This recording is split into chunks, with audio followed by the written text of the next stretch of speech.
अध्याय नंबर 2 के श्लोक नंबर 12 में, अध्याय 10 के श्लोक 2 में ये स्पष्ट करता है कि अर्जुन तेरे और मेरे बहुत जन्म हो चुके हैं, तू नहीं जानता मैं जानता हूं।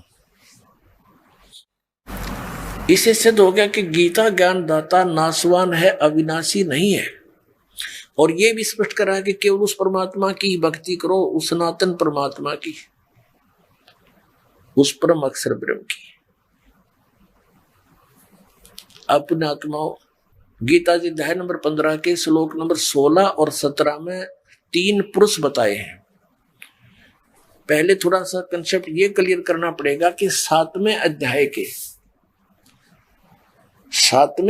29वें श्लोक में गीता ज्ञानदाता कहता है कि मेरे इस ज्ञान का आश्रय लेकर और जो जरा और मरण से छूटने के लिए ही प्रयत्नशील हैं, वे उस तत्ब्रह्म को और संपूर्ण अध्यात्म को, संपूर्ण कर्मों को जानते हैं, परिचित हैं।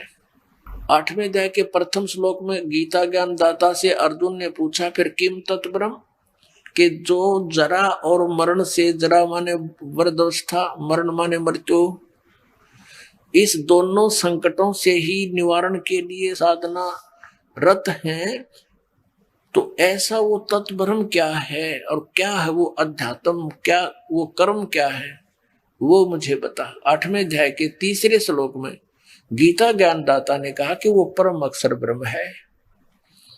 वो परम अक्षर ब्रह्म है, उसको जानने के बाद फिर साधक केवल जरा और मरण से ही छूटने का प्रयत्न करता है, यहाँ की किसी वस्तु की डिमांड नहीं करता। इस तत्वदर्शी संत से ये ज्ञान प्राप्त होने के बाद, अब देखना अध्याय नंबर 7 श्रीमद् भगवत गीता अध्याय 7 श्लोक नंबर 28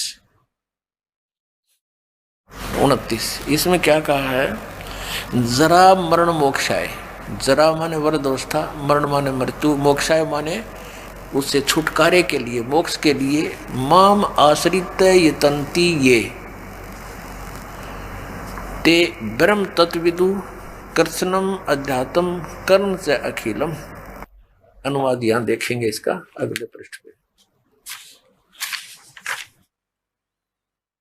जो मेरे शरण होकर, माम आश्रित का अर्थ है जो मैंने ज्ञान बताया है उसको आश्रय बनाकर तत्वदर्शी संत की खोज कर लेता है, तो वो जो मेरे शरण होकर जरा और मरण से, जरा माने वृद्धावस्था, मरण माने मृत्यु, जरा और मरण से छूटने के लिए जो प्रयत्न करते हैं, यत्न करते हैं, वे पुरुष, वे साधक तत्ब्रह्म,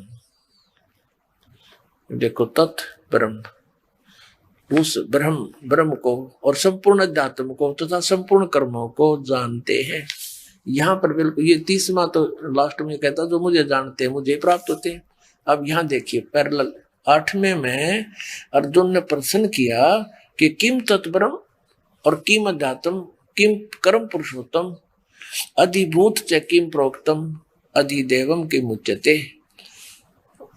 वह पुरुषोत्तम, वह ब्रह्म क्या है? इसका उत्तर गीता ज्ञानदाता ने ये अध्याय नंबर, ये हम 8 पढ़ रहे हैं, इसके 3 में दिया है कि वो परम अक्षर ब्रह्म है। बस पुण्यात्माओं, यहां से हमने इतना ही लेना था, वो परम अक्षर ब्रह्म है। अब हम इसको परम अक्षर ब्रह्म कहो चाहे परम अक्षर पुरुष कहो, पुरुष माने प्रभु परमात्मा और ब्रह्म माने भी परमात्मा। अब हम श्रीमद् भगवत गीता के अध्याय नंबर 16 और 17 में आते हैं पुनः। अब यहां से हमें 3 पुरुषों का ज्ञान होगा, 3 प्रभुओं का। और जो परमेश्वर ने 600 वर्ष पहले स्वयं आकर बताया था, अक्षर पुरुष एक पेड़ है, सर पुरुष वाकी डारे, तीनों देवा शाखा है, ये पाते रूप संसार। अब वो परम अक्षर पुरुष को ना, वो जड़ है, वो मूल है, वो शेष जो भाग है अंडरस्टूड है। क्योंकि ये श्रीमद् भगवत गीता पवित्र 4 वेदों का एक संक्षिप्त कोड वर्डों में ज्ञान है, तो उसके लिए बता दिया कि तत्वदर्शी संत ही इन कोड वर्डों को समझ सकता है। अब देखना गीता अध्याय नंबर 15 हम यहाँ 16 पाते हैं। द्वौ इमौ पुरुषौ लोके सर्च अक्षर एव च सर्व सर्वाणि भूतानि कटुष्ट अक्षर उच्यते। इसका अर्थ यह है कि इस लोक में जो सुप्रसिद्ध हम मानते हैं, दिवो माने दो, पुरुषो माने पुरुष है, दो भगवान है, सरपुरुष और अक्षर पुरुष। और जीवात्मा सबकी अविनाशी है और स्थूल शरीर ये सरपुरुष भी इनके अंतर्गत प्राणियों का भी नाशवान। या देखो इस संसार में नाशवान, सर्वमान्य नाशवान, अक्षर माने अविनाशी भी ये दो प्रकार के पुरुष हैं, दो प्रकार के भगवान हैं, प्रभु हैं। इन्हें लिख के में ज्ञान तो था ही नहीं, जहां इनका ना समझ में पुरुष लिख दे। पुरुष कौन होया? यहाँ पर कोई व्याकरण थोड़ी है, ये दातम ज्ञान है। तो संपूर्ण प्राणियों के शरीर नाशवान है और जीवात्मा अविनाशी कहा जाता है। अब यहां बताया 17वें में कि उत्तम पुरुष तु अन्य, उत्तम पुरुष तु अन्य परमात्मा इति उदाहरते है। ये लोक तर्यम आविश्य विभर्ति अवैश्वर। उत्तम पुरुष यानी वो श्रेष्ठ भगवान, वास्तव में श्रेष्ठ परमात्मा तो अन्य ही है, और है कोई इन दोनों से, इन दोनों से कोई और है, सरपुरुष से और अक्षर पुरुष से वो अन्य ही है। इन दोनों पुरुषों से वो कोई और है, और वही तीनों लोकों में प्रवेश करके सबका धारण पोषण करता है। अविनाशी परमेश्वर परमात्मा इस प्रकार कहा गया है। पुण्यात्माओं, परमेश्वर ने 600 वर्ष पहले कहा था अक्षर पुरुष एक पेड़ है, निरंजन कहो सरपुरुष कहो, सरपुरुष वह की डार और तीनों देवा शाखा है, ये पात्र संसार। ये जो उत्तम पुरुष है तो अन्य ये कौन है? ये परम अक्षर ब्रह्म है, और जो तीनों लोकों में प्रवेश करके सबका धारण पोषण करता है, क्योंकि पूरे वृक्ष को जड़ों से ही आहार प्राप्त होता है। तो हमारा जो सतलोक के अंदर जो परमात्मा है वो प्रोक्ष है।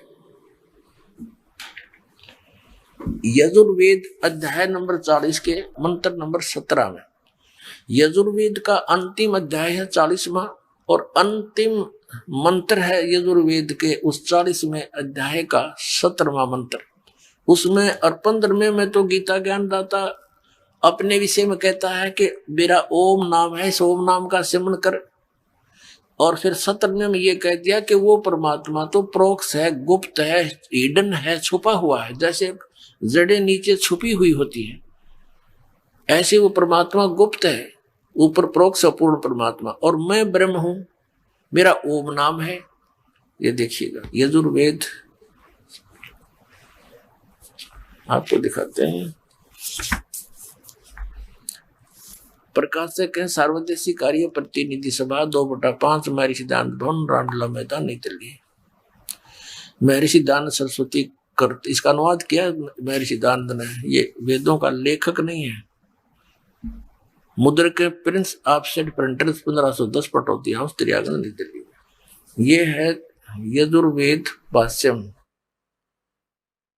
ये 15वां श्लोक है। इसमें तो ये खुद कहता है ये वेद ज्ञान दाता, वायु अनिलम अमृतम अथिदम भस्मांतम शरीरम ओम करतो समर किलबे समर करतुम समर। यही गीता जी के अध्याय नंबर 8 में कहा है कि मुझ ब्रह्म का केवल एक ओम अक्षर है, इसका अंतिम सांस तक सिमरण करता हुआ शरीर छोड़कर जाता हूं, इस परम गति को प्राप्त होता जो ओम से मिलने वाली है। फिर यहां देखो ये 17वां श्लोक है। इसमें क्या लिखा? हे मनुष्यों, जिस ज्योत स्वरूप रक्षक मुझसे अविनाशी यथार्थ कारण के आच्छादित मुख के तुल्य उत्तम अंग का प्रकाश किया जाता है, जो वह प्राण व सूर्य मंडल में पुरुष माने पूर्ण परमात्मा है। वह तो प्रोक्ष रूप है, वह गुप्त है, अहम। और मैं ब्रह्म खम आकाश के तुल्य में, खम माने आकाश में, उस ब्रह्म लोक रूपी दिव्य आकाश में रहता हूं, और मेरा एक ओम नाम ऐसा जानो। बस अब फिर देखिएगा इस उल्टे लटके हुए संसार रूपी वृक्ष को परमात्मा ने स्वयं आकर अपनी जानकारी दी कि अक्षर पुरुष एक पेड़ है। ये तना जो है ये अक्षर पुरुष समझो, इसका अक्षर पुरुष। और सरपुरुष इसे निकली हुई एक डार, और तीनों देवा शाखा है ये पात रूप संसार। हम आगे यहाँ पात रूप में है और इसको जड़ से आहार मिलता है सबको। अपने आत्मा यहाँ ये अज्ञानी हमारे गुरु पूर्व के ये आपको फिर उलझा सकते हैं कि गीता ज्ञानदाता 15वें अध्याय के 18वें श्लोक में अपने आप को पुरुषोत्तम कहता है। वो क्या कहता है कि मैं तो लोक वेद के आधार से पुरुषोत्तम प्रसिद्ध होया हुआ हूं। लोक वेद माने दंत कथा, अक्षेत्रीय ज्ञान, सुना सुनाई बातें, किंवदंतियां। क्योंकि मेरे अंतर्गत जितने प्राणी हैं, किस ब्रह्मांड का यू मालिक, इसके अंतर्गत जितने भी प्राणी हैं उनका ये स्वामी है, उनसे तगड़ा है। इसलिए यहाँ ये पुरुषोत्तम प्रसिद्ध हो रहा है। लेकिन कहता है उत्तम पुरुष तो अन्य, वो तो कोई और है। यहाँ देखिएगा इस 15वें अध्याय का, गीता जी अध्याय नंबर 15 का श्लोक नंबर, अब 17 तक तो हमने पढ़ लिया कि उत्तम पुरुष तो अन्य, ये तो स्पष्ट हो गया, उत्तम पुरुष तो कोई और ही है। और यहाँ ये कहता है 18वें श्लोक में, क्योंकि मैं नासवान जड़ वर्ग क्षेत्र से तो सर्वथा अतीत हूं और अविनाशी जीव आत्मा से भी उत्तम हूं, इसलिए लोक में और वेद में पुरुषोत्तम नाम से प्रसिद्ध हूं। अब ये क्या है कि यस्मात् अक्षर अतीत है अहम अक्षरात अपि च उत्तम, अतः अस्मि लोके वेदे, यानी लोक वेद में दंत कथाओं से मैं पुरुषोत्तम प्रसिद्ध हूँ। प्रसिद्ध माने प्रसिद्ध हूँ, क्योंकि मेरे अंतर्गत जितने प्राणी हैं, ये चाहे वो स्थूल शरीर में है, चाहे वो अविनाशी जीवात्मा रूप में, उनसे मैं उत्तम हूँ, उनसे तगड़ा हूँ, इसलिए मैं पुरुषोत्तम प्रसिद्ध हो रहा हूँ। नहीं, वास्तव में तो पुरुषोत्तम यहाँ बता दिया इस 15वें अध्याय के अब 17वें श्लोक में कि उत्तम पुरुष है तो अन्य है, वो इन दो पुरुषों से कोई और है, और वही तीनों लोकों में प्रवेश करके सबका धारण पोषण करता, वो अविनाशी परमेश्वर परमात्मा इस प्रकार का है। अब हम उस प्रसंग पर आते हैं कि परमात्मा स्वयं आते हैं और अपनी सच्चिदानंद घन ब्रह्म की वाणी में वो तत्व ज्ञान सुनाते हैं। पुणात्मा हम पवित्र वेदों को सत्य मानते हैं। पहले थोड़ी सी कथा सुनाऊंगा उस परम पिता के यहाँ प्रकट होने की, फिर अपने सदग्रंथों से उसको सिद्ध करेंगे कि हु इज गॉड। हमारे पवित्र वेद वैसे तो ये मानव मात्र के लिए ही ज्ञान है, किसी धर्म विशेष व्यक्ति विशेष से संबंध नहीं है। फिर भी वेदों को, गीता को, पुराणों को हिंदुओं के साथ जोड़ दिया। चलो हम पहले अपने ही इस भाईचारे को समझो, बंधुओं को, इनको ही समझाएंगे, फिर पूरे विश्व को साथ लेंगे, क्योंकि हम एक पिता की संतान हैं। जीव हमारी जाति है, मानव धर्म हमारा हिंदू मुस्लिम सिख ईसाई कोई धर्म नहीं है न्यारा। जब हम उस तत्व ज्ञान से परिचित होंगे, हमें सब अपने से नजर आएंगे। जैसे आपको बताया कि सन 1398 संवत 1455 ज्येष्ठ सुदी जेठ उतरते की पूर्णमासी को सुबह सुबह ब्रह्म मुहूर्त में वो परमात्मा सतलोक से चलकर आए, क्योंकि सतलोक के अंदर परमात्मा का शरीर बहुत तेजों में है। एक रोमकूप में करोड़ सूर्य मिला दे, करोड़ चंद्रमा, उनके एक रोमकूप की इतनी शोभा है, यानी ये करोड़ सूर्य करोड़ चंद्रमा की रोशनी भी फीकी नजर आवे। यदि वो परमात्मा वह मानव शरीर में है, यदि वो परमात्मा एज इट इज यहाँ आ जा उसी प्रकाश युक्त शरीर में, तो हम उसको देख भी नहीं सकते, हमारी आंखें बंद हो जाए। फिर यहाँ आने का लाभ क्या हुआ? तो वो क्या करता, अपने शरीर को हल्का सरल बनाकर, हल्के तेज पुंज का बना करके, हल्का करके, और फिर वो यहाँ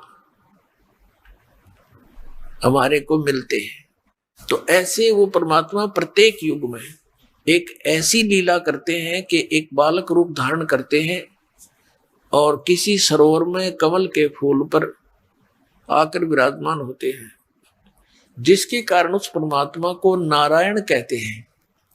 नार माने जल, आयन माने उस पर आने वाला, उतरने वाला। अब जैसे हमने श्री विष्णु जी को नारायण मान रखा कि शेष नाग की सैया पर सोया था, चलो जो भी जल के ऊपर विश्राम कर ले उसने नारायण तक कह सके हैं, लेकिन अब उनकी सब शक्तियों से परिचित हम होंगे तब पता चलेगा नारायण कौन सा है। तो वहां वो आकर प्रकट होते हैं। तो वहां ऐसे ही प्रकट हुए। पहले थोड़ी सी एक बैकग्राउंड सुनाएंगे। ये नीरू निम्मा कौन थे? ये परमात्मा सत्यपुरुष, ये चारों युगों में आते हैं। सतयुग में इनका सत सुकृत नाम होता है, त्रेता में इनका नाम मुनिंद्र होता है, द्वापर में उस परमेश्वर का नाम करुणामय होता है, और कलयुग के अंदर वो परमात्मा अपना यथार्थ नाम लेकर ही प्रकट होते हैं। कबीर देव, कबीर साहब, कबीर परमात्मा, अल्लाहू अकबर। अभी आपको वेदों से रूबरू भी कराएंगे, उसमें यही प्रमाण दिया हुआ है कि वो परमात्मा 3 प्रकार के शरीर धारण करके 3 प्रकार के शरीरों में रहता है, यानी 3 प्रकार के शरीर से अपने पूरे ब्रह्मांडों की वो देखभाल करता है, धारण पोषण करता है। वो कैसी सतिथि है? 3 शरीर। एक प्रकार के तो मालिक सतलोक के अंदर स्थिर रहते हैं, उनके एक रोमकूप में करोड़ सूर्य करोड़ चंद्रमा मिला दे इतनी रोशनी उसकी अधिक रहती है इससे भी। तो दूसरा वो क्या करते हैं, प्रत्येक युग में एक शिशु रूप धारण करके एक लीला करते हैं। उनको एक निसंतान दंपति उठा ले जाते हैं और धीरे धीरे वो एक लीला में तरीके से बड़े होते हैं। छोटी सी आयु में ही वो विद्वानों के साथ डिस्कस करना शुरू कर देते हैं, उनके छक्के छुड़ा देते हैं। फिर वो बड़ा होते हैं, अपनी अमृत वाणी को बोलकर सुनाते हैं। वो लिपिबद्ध कर दी जाती है। उसको सच्चिदानंद घन ब्रह्म की वाणी अर्थात उसको सूक्ष्म वेद बोलते हैं, उसको तत्व ज्ञान भी कहते हैं। और तीसरी स्थिति यह है कि वो जब चाहे कहीं पर भी किसी महात्मा को आकर, संत को, अच्छी आत्मा को आकर के और कभी भी मिल लेते हैं, कोई साधु वेश बनाकर, संत का भेष बनाकर। ये 3 स्थिति है उस परमात्मा की। तो ये द्वितीय स्थिति यानी शिशु रूप धारण करके आते हैं। तो ये नीरू निम्मा कौन थे? ये द्वापर के अंदर एक सुदर्शन भक्त हुआ है वाल्मीकि जाति में, और वो परमात्मा जब कबीर साहब करुणामय नाम से आए हुए थे, वो उनका पक्का भगत था, और जिसने उन पांडवों की यज्ञ को संपूर्ण किया था। उस परमात्मा के इस सत भक्ति मंत्र से जो आपको प्राप्त हो रहा है, अब परमात्मा ने उसको ये यथार्थ ज्ञान दिया। सुदर्शन जी ने भगवान से कहा कि प्रभु मेरे माता पिता आपके ज्ञान को स्वीकार नहीं कर रहे हैं और ये बिल्कुल नहीं मानते, इनको समझाने की चेष्टा करो। परमात्मा ने बहुत बार कहा, लेकिन उन्होंने एक नहीं सुनी कि तू कहां से ले आ, विष्णु जी से ऊपर, ब्रह्मा विष्णु महेश से ऊपर भगवान कहां आ गया तेरा, हम नहीं मानते। उनकी मृत्यु होगी। वो सुदर्शन जी जो थे, सुपद सुदर्शन वाल्मीकि, वो बड़े चिंतित थे। प्रभु ने कहा, बेटा आप किस बात की चिंता किए हुए हो?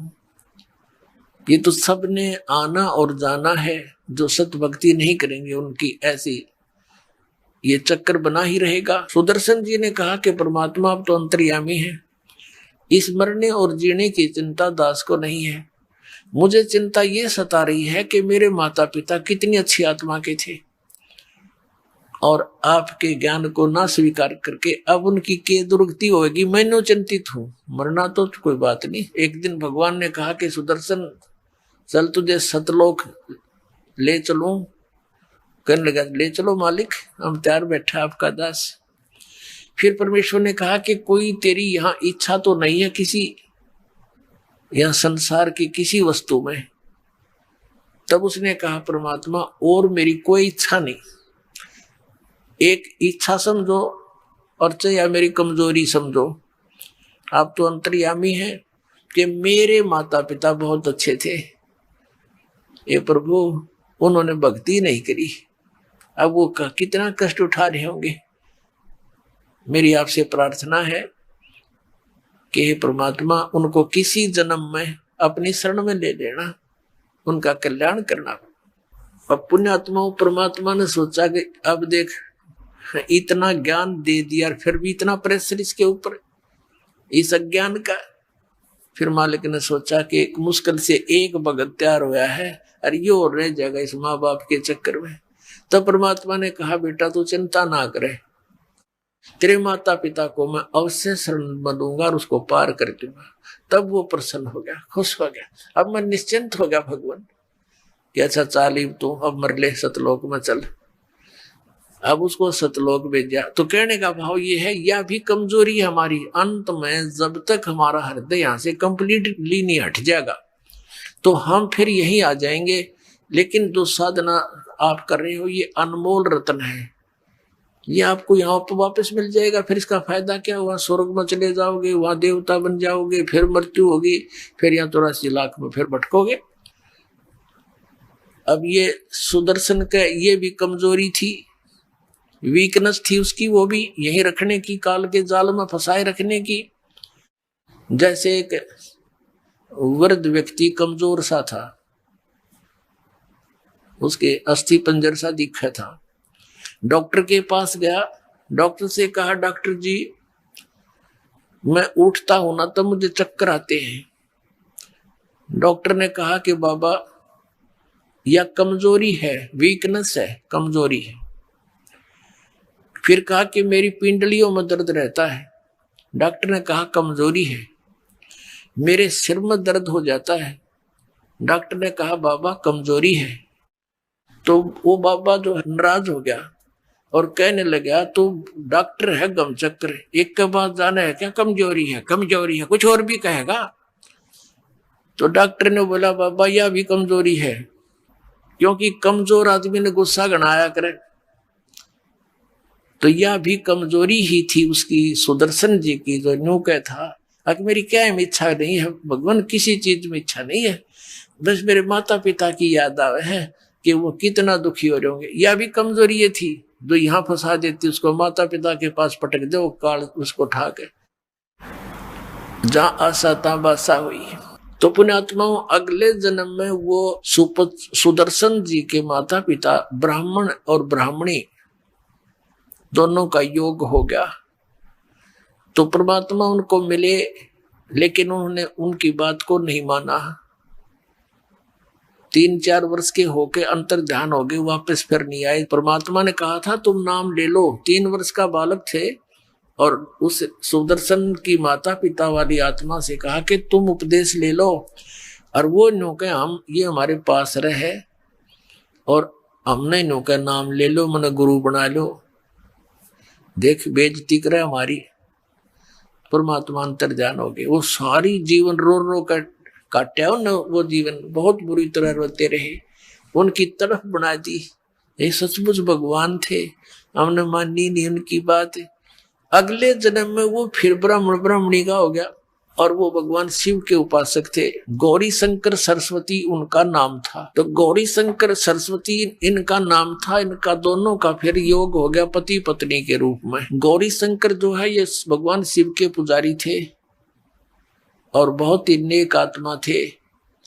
निस्वार्थ भाव से भगवान शिव की शिव पुराण की कथा करते थे, किसी को मिसगाइड नहीं करते थे अपनी रोजी रोटी के लिए।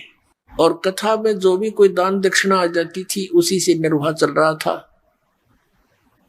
और शेष जो बच जाता था भोजन से वो भंडारा कर देते थे, संग्रह नहीं करते थे। अब क्या हुआ, अन्य जो दूसरे ब्राह्मण थे वो रोजी रोटी के लिए कथाएं किया करते थे, वहां लोगों ने जाना कम कर दिया। गौरी शंकर के पास उनका समूह ज्यादा हो गया। तो अन्य जो ब्राह्मण थे वो उनसे ईर्ष्या करने लग गए। इस बात का ज्ञान था मुसलमानों को, ये काशी शहर में जन्मे थे। तो मुसलमानों ने सोचा कि ये गौरी शंकर हिंदू धर्म का प्रचार घना कर रहा है और इसके साथ ये ब्राह्मण है नहीं, और उन गुरुओं के साथ ही जनता होती थी, जो वो कहते थे वही कर देते थे। तो मुसलमानों ने जबरदस्ती बलपूर्वक अपना जूठा पानी उनके कपड़ों पर छिड़क दिया, उस गौरी शंकर सरस्वती के कपड़ों पर घर में उनके मुंह में डाल दिया जबरदस्ती, और कह दिया ये मुसलमान बन गए, मुसलमान बन गए। अब वो जो विरोधी ग्रुप था ब्राह्मणों का, उन्होंने सब जगह कह दिया कि गौरी शंकर मुसलमान बन गए हैं, वहां कोई नहीं जाएगा, उसको अधिकार नहीं रहा हमारे पुराणों और ग्रंथों के प्रचार करने का। गंगा में स्नान करना भी बंद करवा दिया। अब वो विवश हो गए, निर्वाह की समस्या आ गई, तो उनका नाम रख दिया, एक का गौरी शंकर का नाम रख दिया नूर अली, जिसको नीरू कहने लगे, और सरस्वती का नाम रख दिया नियामत, उसको नीमा कहने लगे। इस प्रकार नीरू और नीमा नाम से वो दोनों प्रसिद्ध हुए। निसंतान थे, उनका संतान नहीं थी, आयु लगभग 50 से ऊपर हो चुकी थी, 60 के आसपास। अब गंगा में स्नान करते थे पहले प्रतिदिन, अब गंगा में स्नान बंद करवा दिया, उनके लिए समस्या आई। तो उनको धीरे धीरे पता चला कि एक सरोवर है लहर तारा नामक, और उसमें गंगा का जल ही वर्षा के दिनों में जब ओवरफ्लो होकर चलती है दरिया, उछल उछल कर लहरों के द्वारा वो जल से बहुत बड़ा सरोवर का रूप धारण कर लेता है। वो फिर सारा वर्ष बहुत अच्छा शुद्ध जल उसमें रहता है। तो वो दोनों जने प्रतिदिन वहां स्नान करके आते थे। रोटी रोजी के लिए, निर्वाह के लिए उन्होंने एक सिंपल सा कारखाना लाया, यानी जिसमें कुछ भी खर्च ना हो, कपड़ा बुनने के। उसमें 4-5 डंडे से गाडने होते हैं, बस लकड़ी के काट के जंगल तक, और उसमें सूत लाकर लोगों से उनको बनाने की मजदूरी लेते थे। तो जिस कारण से वो कपड़ा बुनने के कारण जुलाहा नाम से प्रसिद्ध हो गए। अब वो संतानहीन थे, व्यक्ति तो कुछ अपनी कर लेता है संतुष्टि, लेकिन ये बहन जो होती है इनको समाज नहीं टेकन देता। कोई ना कोई आता है, पूछता है, अरे भगवान ने कोई बच्चा नहीं दिया, एक बालक तो चाहिए था। तो फिर वो रोती है बेचारी जिसका संतान नहीं होती। तो ऐसे ही कोई एक दिन इंजेक्शन ला गया नीमा के, शाम ने कोई बात चल गई होगी, तो सुबह उठकर वो ज्येष्ठ सुदी पूर्णमासी को सुबह सुबह ब्रह्म मुहूर्त में स्नान करने के लिए चल पड़े। और श्याम ने कोई रिश्तेदार या कोई पड़ोसी आकर उसको प्रेरित कर गया कि भगवान ने एक बालक तो देना ही चाहिए था, और बच्चे बिना तो जीव ने कुछ को ना। ऐसा हमारी अपनी सोच है, लेकिन भक्ति मार्ग में इसके विपरीत ज्ञान है। वो समय आने पर बताएंगे, अभी इतना समय नहीं। अब नीरू नीमा दोनों स्नान करने के लिए प्रतिदिन की तरह वो चल पड़े। कहाँ? अपने उसी स्थान पर जहां प्रतिदिन स्नान करते हैं, लहर तारा तालाब पे। उधर से क्या होता है, वो परमेश्वर अपने लीला अनुसार, अपने गुणानुसार सतलोक से गमन करके, गति करके, बिजली जैसी गति से वहां से आया। एक प्रकाश का पुंज दिखाई दिया, प्रकाश का गोला सा, और वहां पर एक प्रत्यक्ष दृष्टा थे अष्टानंद ऋषि। वो प्रतिदिन उसी स्थान पर स्नान करने जाते थे, एकांत स्थान देखकर प्राकृतिक, वहां बैठकर अपने गुरुदेव स्वामी रामानंद जी से प्राप्त साधना अभ्यास करते थे। उस दिन भी वो स्नान करके साधना करने का प्रयत्न कर रहा था। उसी समय ऊपर से एक प्रकाश का गोला सा आया। अष्टानंद महर्षि की आंखें ऊपर को हुई, देखा तो बहुत तेज था वो, आंखें बंद होगी। जैसे हम सूर्य की तरफ देखते हैं, हमारी आंखें सूर्य की तरफ ज्यादा देर नहीं देख सकती, फिर आंखें बंद हो जाती है। बंद आंखों में हम क्या देखते हैं कि सूर्य के आकार का एक धीमा सा गोला सा दिखाई देता है, उसका आकार दिखाई देता है, प्रकाश रहित। तो ऐसे जब अष्टानंद जी की आंखें बंद हुई, प्रकाश को सहन नहीं कर सकी, परमात्मा के प्रकाश को, तो आंखें बंद होगी। आंखें बंद होने से उसने क्या देखा कि कोई शिशु दिखाई देता, बालक। आंखें खोली, क्या देखा कि वो प्रकाश उस लहर तारा तालाब के ऊपर एक कोने में सिमट गया। आगे वो अंधेरा था, देख नहीं सका। अब उसने सोचा ये क्या देखा भगवान, अपने गुरु जी से शंका का समाधान कराऊंगा। वो तो उठकर चला गया और अपने गुरु स्वामी रामानंद जी से पूछा कि हे भगवान, आज मैंने ऐसे ऐसे देखा, ये कोई मेरी भक्ति की उपलब्धि है या कोई मेरा भ्रम है। आकाश से प्रकाश का गोला सा आया, आंखें मेरी सहन नहीं कर सकी, बंद हुई तो उसमें एक शिशु रूप दिखाई दिया, बालक का। रामानंद जी को जैसा ज्ञान था, अपने शिष्य की शंका का समाधान इस प्रकार किया कि बच्चा, इस तरह के ऊपर से जो प्रकाश के तारे से टूटते हैं, तो ये कोई अवतार लोग आते हैं नीचे, वो किसी माँ के गर्भ में जाएगा और वहां से फिर जन्म लेकर यहाँ कोई लीला करने आया है। ऊपर के लोगों से कोई अच्छी आत्मा या कोई अवतार गण आते हैं, तो ऐसे लक्षण होते हैं। अब अष्टानंद तो संतुष्ट हुआ, क्योंकि गुरु जी जो शंका का समाधान करे वो फाइनल है।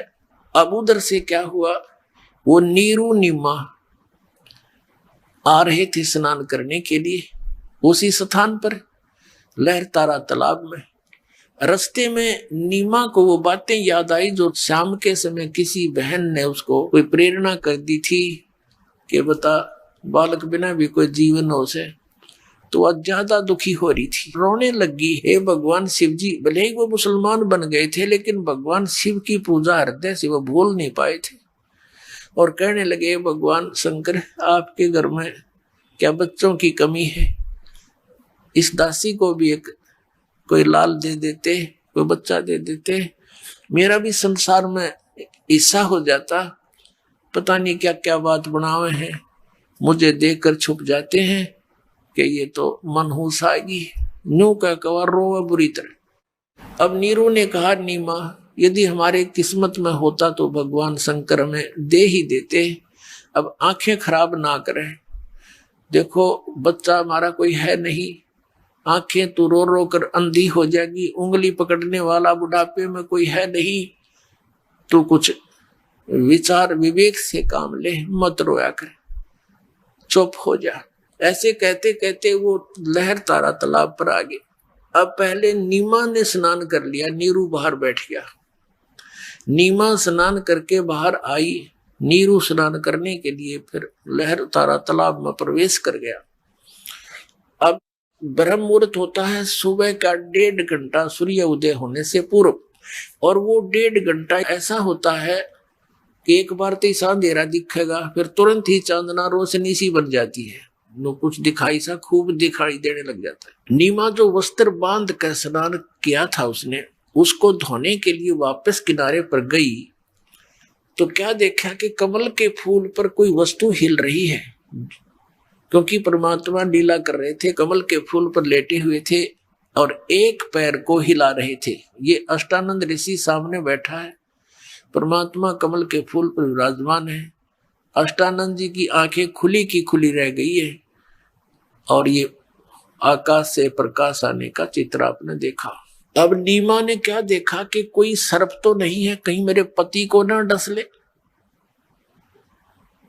जब ध्यान से देखा कि ये तो बालक है, अपने पति को जो साथ में स्नान कर रहा था गहरे पानी में, उसको आवाज लगाई कि जी देखना, देखना ये बालक, देखना ये बच्चा डूबेगा, जल में बच्चा डूबेगा, कमल के फूल पर बालक है। अब नीरू ने सोचा कि या तक कति मेंटल होली बच्चों के मुंह में, और देख अब इसने जल में भी बालक दिखाई देने लगे। है भगवान, सद्बुद्धि दो दाता इसको। तो वो कहने लगा स्नान करता करता कि नीमा तू कति पागल होगी। तो उसने कहा कि नहीं जी देखना सचमुच, देखो देखो ये रहा बच्चा डूबेगा। अब नीरू ने देखा कि आज इसकी आवाज में कुछ सच्चाई है। जिधर वो संकेत कर रही थी उधर देखा उसने कि सचमुच एक बालक है। तो उसने आओ देखा ना ताओ देखा, फट उठाया, कमल के फूल समेत तोड़ लिया बालक को और अपनी पत्नी को दे दिया।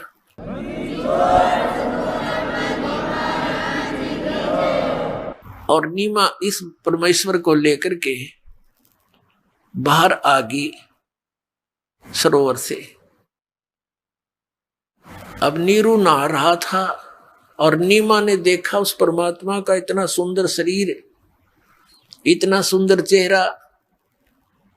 अपनात्मा जिस भगवान के नाम लेते रोम रोम खड़े हो जाते हैं और उस परमेश्वर के लिए भक्त भटक रहे हैं।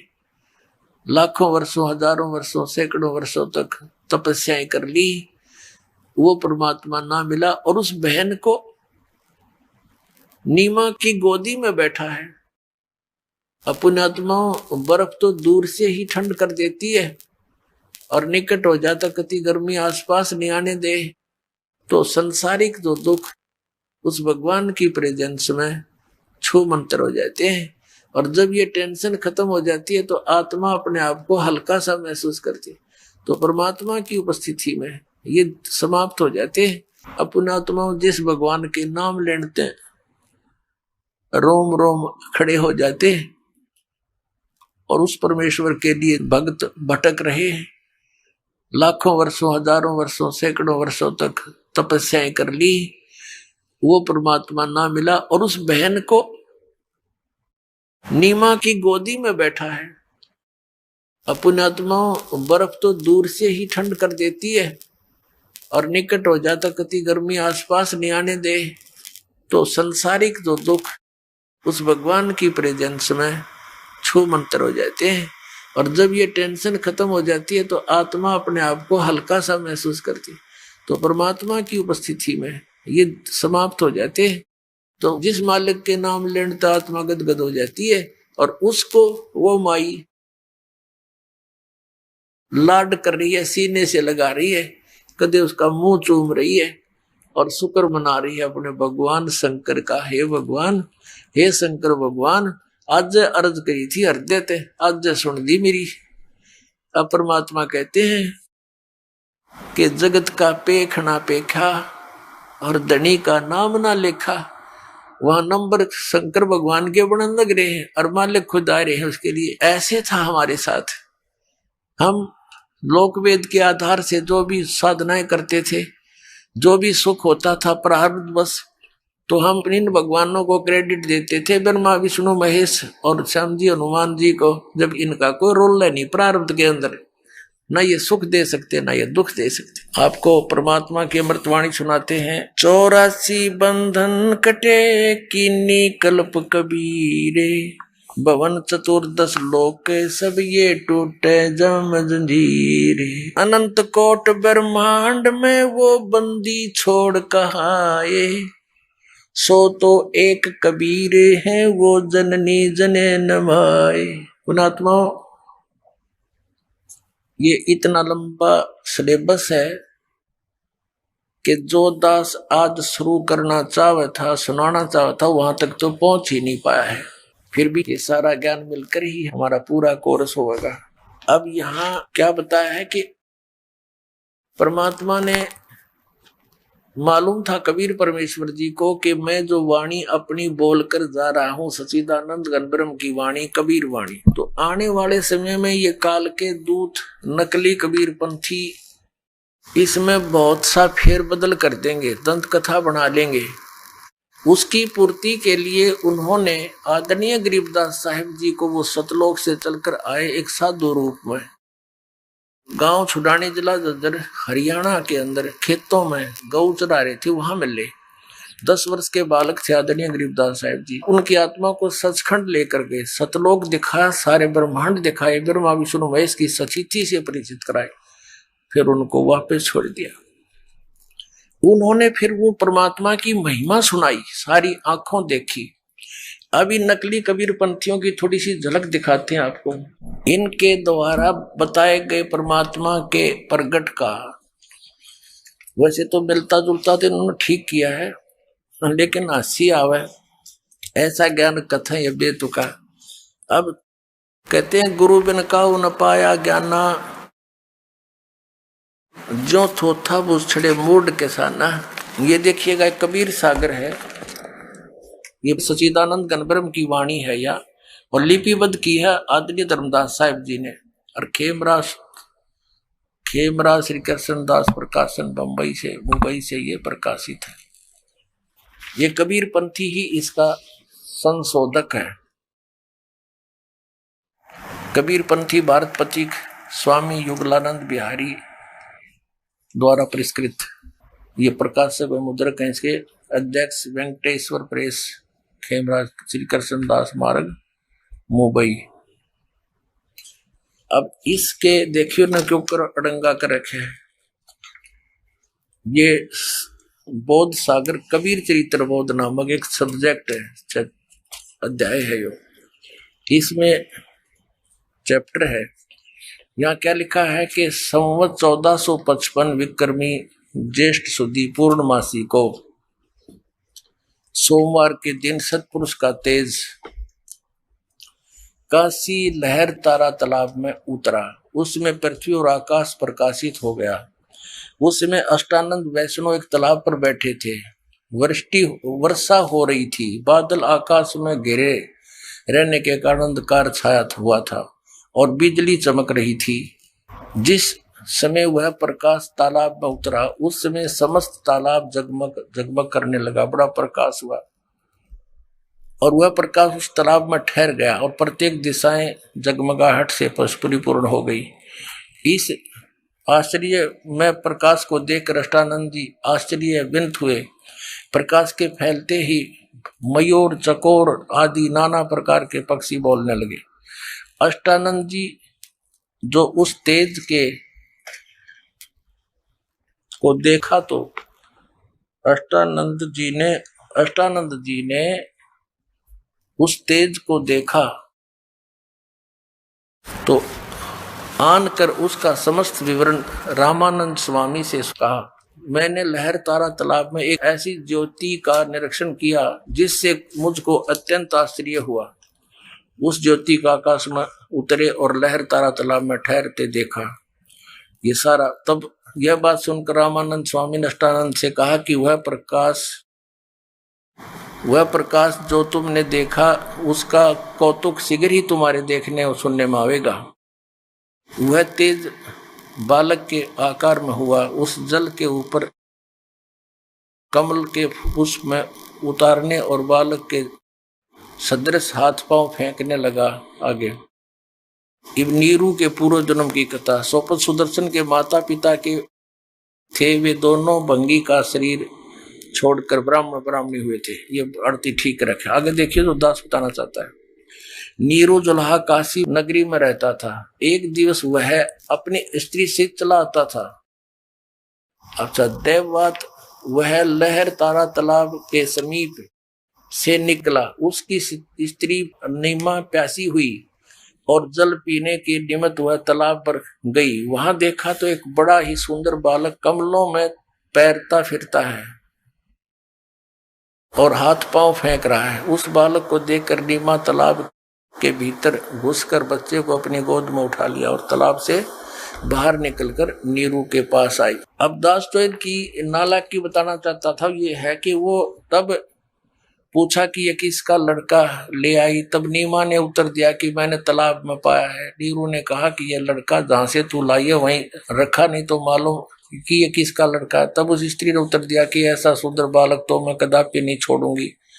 तब नीरू ने कहा कि लोग मुझको हंसेंगे और ठठाएंगे और ठट्ठे उड़ाएंगे कि मुकलावे में ही नीरू अपनी स्त्री के साथ एक पुत्र भी ले आया। अब इनकी नाला की बताऊंगा। इतनी देर आपको दिखाया है कि इसमें नू लिखा है कुछ। ये क्या कहना चाहते हैं कि नीरू अपनी पत्नी ने पहली बार लाया मुकलावे में। अर्णों को बड़ा जोर का राम वर्षा हो रही थी, बादल कटते थे, खूब जोर की वर्षा हो रही थी। अष्टानंद उड़ा बैठा था वर्षा में, है तरह के से।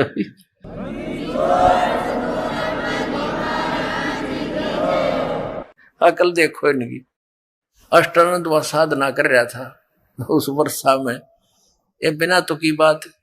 वास्तविकता ये है पुण्यात्माओं, ये इनकी दंत कथा है। इस सत्य को सत्य रखने के लिए, सत्य को ऊपर रखने के लिए, सच्चाई जो बनाए रखने के लिए परमेश्वर ने अपनी प्यारी आत्मा गरीबदास जी को ये ज्ञान दिया। तो वो जो दास आपको सुनाना चाहता है, ईब समझ में आओगी। अब आदरणीय गरीबदास साहिब जी ने आंखों देखा उस परमेश्वर का वो सत्य वर्णन किया है। जैसे तुलसीदास जी ने श्री रामचंद्र जी के लाखों वर्ष पहले घटी हुई घटनाओं को और अपनी चौपाइयों के माध्यम से ज्यों का त्यों वर्णित कर दिया, और जो आज हिंदू धर्म के अंदर उन्हीं चौपाइयों को आधार मानकर भगवान श्री राम की महिमा सुनाई जाती है। अब ये दिव्य दृष्टि होती है। अब जो तुलसीदास जी को जो दिव्य दृष्टि प्राप्त हुई और जो गरीबदास जी को प्राप्त हुई, उसमें बहुत अंतर है। जैसे एक दूरबीन होती है दूरदर्शी, उसकी रेंज होती है, एक तो 1 किलोमीटर तक भी नहीं देख सकती, और एक देख ले लाखों किलोमीटर ऊपर तक का, कहीं दूर तक का। तो ऐसे गरीबदास साहिब जी को भी परमात्मा ने वो दिव्य दृष्टि दी, उनका ज्ञान योग खोल दिया, और उस सच्चाई को तुलसीदास जी की तरह अपने भगवान कबीर साहिब की महिमा का वर्णन किया। अनंत कोट ब्रह्मांड में बंदी छोड़ कहाए, सो तो एक कबीर है जननी जने नमाए। शब्द स्वरूप साहेब धनी, शब्द सेंध सब माही, बाहर भीतर रम रहा जहां तहां सब ठाही। जल थल पृथ्वी गगन में वो बाहर भीतर एक, पूर्ण ब्रह्म कबीर हैं वो अवगत पुरुष अलेख। सेवक होकर उतरे इस पृथ्वी के माही, जीव उदाहरण जगत गुरु बार बार बलि जाही।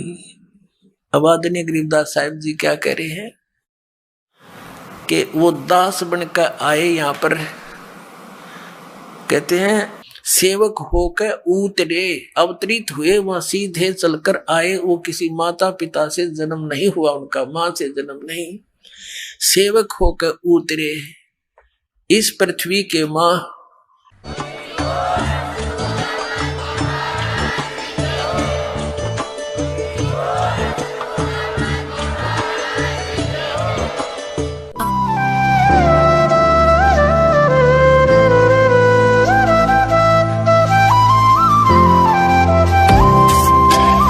सत सोही।